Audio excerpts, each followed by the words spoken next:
Yo, what's going on, everyone, and welcome back to another YouTube video with your host Kenkukun. And today we're going to be talking about Destiny 2's exotic armors for the Warlock. Now, let me say real quick that the TWAB has come out, the PS5 update for frames has come out. The friends list on the PS4 is going to be fixed on the 14th with a hot fix. Should be coming out next weekend. Can't wait for that.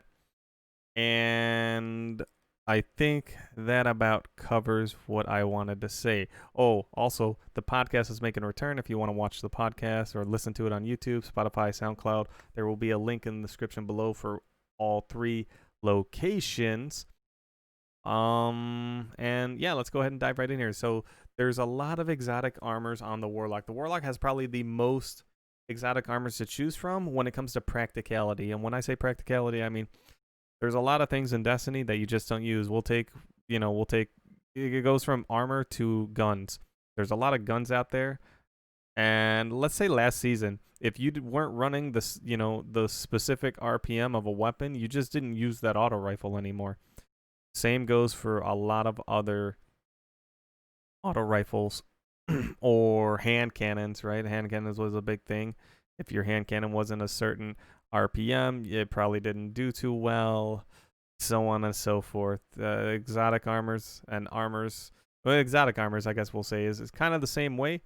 Um, you just, some of these just like Aeon Soul, you're not using these. But anyway, let's go ahead and go over what you can use. Possibly, we'll give it to the high, the low tier ranking.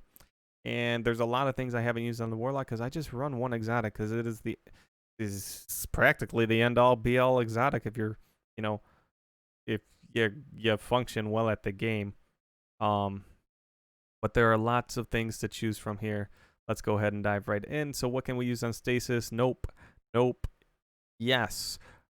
I think marks priority targets and buffs ability regen. Now, I don't know what priority targets are. If it doesn't count in PvP, regard this. But if we can mark anything here, improves the regeneration speed of your grenade, melee, and rift abilities. So I assume that's when you actually highlight a target. Again, if this works in PvP, your grenade, melee, and rift abilities, getting your stuff back on stasis could be very, very helpful. Consider this an option. I'll have to try this out in sixes at a later time. I'll definitely need to check this out and see what's up. I don't know if a priority target is someone that's weak, someone that's in a super, someone that's looking at me. I have no clue. Verity's bow, energy weapon kills, boosts grenade damage, and it also provides you a bonus damage to your grenades, grants you grenade energy when you have death throws.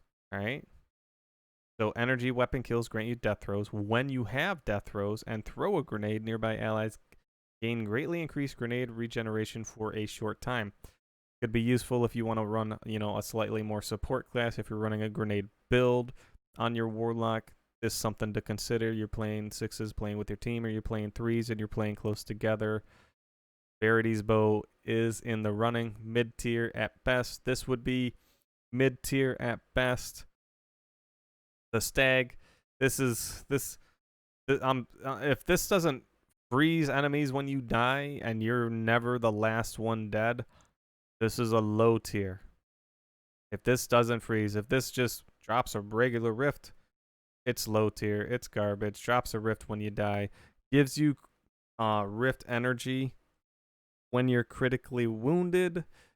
Yeah, no, yeah. Every time I see someone run this on the enemy team and I kill them, I go sit in their rift. Someone's got to use it, right? Avoid kills. Nope. Apotheosis Veil. Ability. Let's see. Immediately regenerate health, melee, grenade, and rift energy upon activating your super. That is immediately regenerate. That is fully restoring your health, melee, grenade, and rift energy. That's getting everything back upon super. Nearby allies recharge class abilities faster.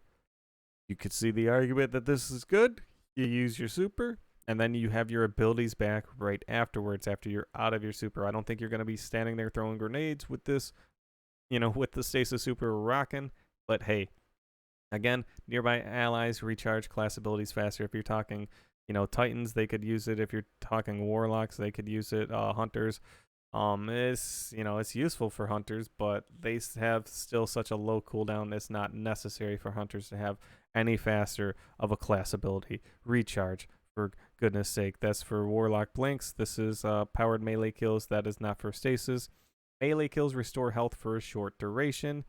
Melee kills instantly restore a large amount of health and continue to restore health afterwards for a short time. This could be useful.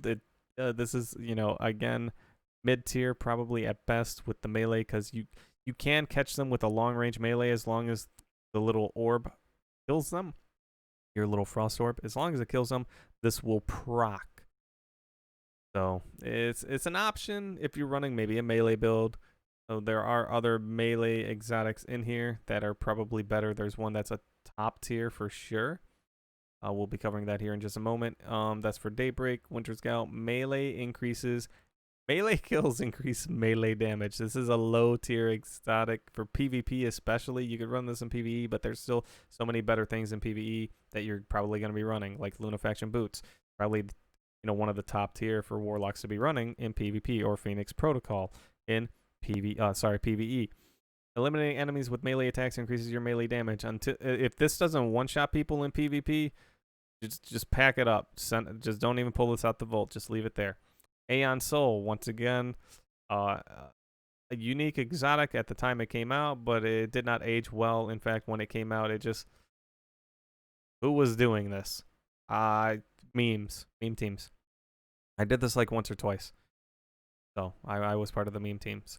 I did this like once or twice in like survival, right? So, or trials, whatever was around at the time. I did it in PvP and I didn't play a lot of sixes. So grenade energy to Warlocks, melee energy to Titans, dodge energy to Hunters when I throw my grenade. Other allies receive a fraction of the shared energy. Again, leave it in the vault. Ophidian aspects, top tier PvP, weapons ready and reload very quickly. Melee range is extended. Top tier PvP. All right, top tier. Weapons ready and reload very quickly. Melee range is extended. Now, I don't think this applies to the orb's melee range. If it does, it's easily one of the number one exotics for Stasis, if not the number one exotic over what I normally run, Transversive Steps. Getaway Artist, nope. Improved, nope. Gain an additional melee charge. Now, this could be in the running for top tier. Again, if you're running a melee build, I would actually run this over, what did we cover a moment ago? Karnstein's Armlets. Melee kills restore health for a short duration. I would run it over, definitely under, I'd run anything over Winter's Gale. I'd run nothing over Winter's Gale. Gain an additional melee charge. Yes. Yes. Why not? Yes. Even though they nerfed the melee, if you're up close and personal, yes, that extra melee charge can do wonders. Necrotic Grip. Melees cause damage over time. I do not have this. This sounds hilarious. Damages combatants with melee attacks. Damaging, not killing, damaging. So all you have to do is hit them with your ranged melee. Corrupts them with increasing damage over time. Defeating a corrupted combatant spreads the corrupting effect to nearby targets and restores melee energy. If you are the vanguard, you're out there, you're pushing, you're the warlock that gets in there. You're not reading books. You're just always at the front of the line, and you have a melee. This could be good. You freeze one guy. You give them a dot, you curse them, you kill them, you spread that, you die, and your teammates have an easier time killing everything else, and you might get your melee back. So, yeah. And there you go. I want these. I can't wait to get a hold of these. I want to check these out. Starfire Protocol. Nope. Wings of Sacred. Nope. Moving on. Page number 2. Wow, a lot of these exotics on the Warlock that you would use on Stasis go around melees. Interesting. Vesper of Radius. Rifts release an arc shockwave when cast. Rift energy recharges faster when you are surrounded by enemies. So, this is probably a mid-tier at best. You could be surrounded by enemies, like, say, through walls on Javelin 4 if you're in the horseshoe and they are not. You could be there getting your energy and not looking at anyone. It does a little bit of damage, but you've already froze them for 3.75 seconds. Or is it 4.7? It's 4.75 seconds. That's right. I don't really see a purpose of freezing them and then damaging them. If you're going to run stasis, if you catch someone in your rift, you're already, like, they're dead without anything else. So, we're good on that. Sanguine Alchemy. Weapon kills while in a rift extend the rift's duration. Practically, you're probably the only one running this, so this is low tier at best. You get a kill, it extends the rift duration. More kills means more extended duration. In sixes, I could see more use in sixes, depending on what you're running. But other than that, I wouldn't see it anywhere else as far as PvP goes. In PvE, you're not killing when you're in a rift. You could be killing ads. This could be for like ad wave clears, but once it's boss time, I don't know how many bosses in Destiny 2 where you've had to kill a bunch of ads and to kill the boss. You're usually damaging the boss themselves. So, Callus, I could have seen this in Callus's raid where everyone was going from each damage position to another, and maybe you drop a grenade on the ground and kill some of the Cabal dogs down there as you lay your rift down and then start shooting Callus. That's about it. Chromatic Fire, kinetic precision final blows create elemental explosions while using a light subclass moving on. Light subclass is not stasis. Buff sprint, sprinting reloads curtain weapon. This is top tier on any class. And the reason I say this is, one, you reload your weapons, so you already take Ophidion's aspects reload out of the running. Now you may not get that increased melee lunge, but you are getting that increased speed, so you're gonna get there faster. So you can always put yourself in a position to actually get that distance closed, where Ophidian aspects would, get there a little bit slower and do the same job. Mobility is the #1 stat in the game, in my opinion. It always has been, always will be, right next to intellect for supers. Now with stasis on the field and the way stasis plays, all abilities are viable, but still supers are probably the most important thing to be used. Okay, I didn't know I reported someone. Thanks. Easily top tier. Okay, PlayStation, thank you. Storm Dancer's Brace, nope. Phoenix Protocol, nope. Lunafaction Boots. I mean, in PvE, this is probably the #1 exotic to run. In Stasis, though, probably not. Usually, users will run this. Geomag Stabilizers, nope. And Promethean Spur, no. So, those are all the exotics. There's a lot of them that revolve around meleeing. There are some that revolve around everything. Again, Eye of Another World. If this actually works, this is in PvP. This is something to consider.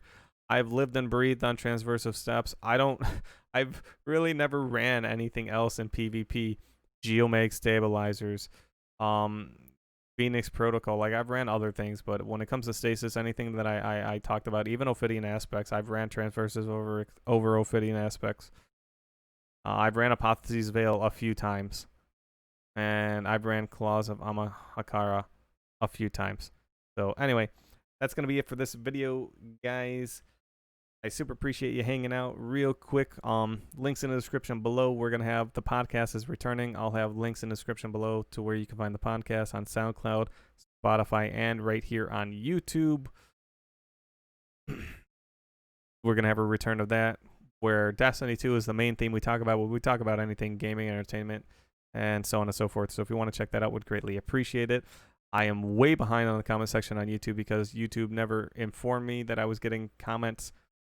And until I actually looked at my videos and analytics, I would see, oh, I do have comments, and they're not just spam, accounts. So I could go there and I could check out comments and interact with you guys there. I greatly appreciate you taking your time to interact with me in the comments.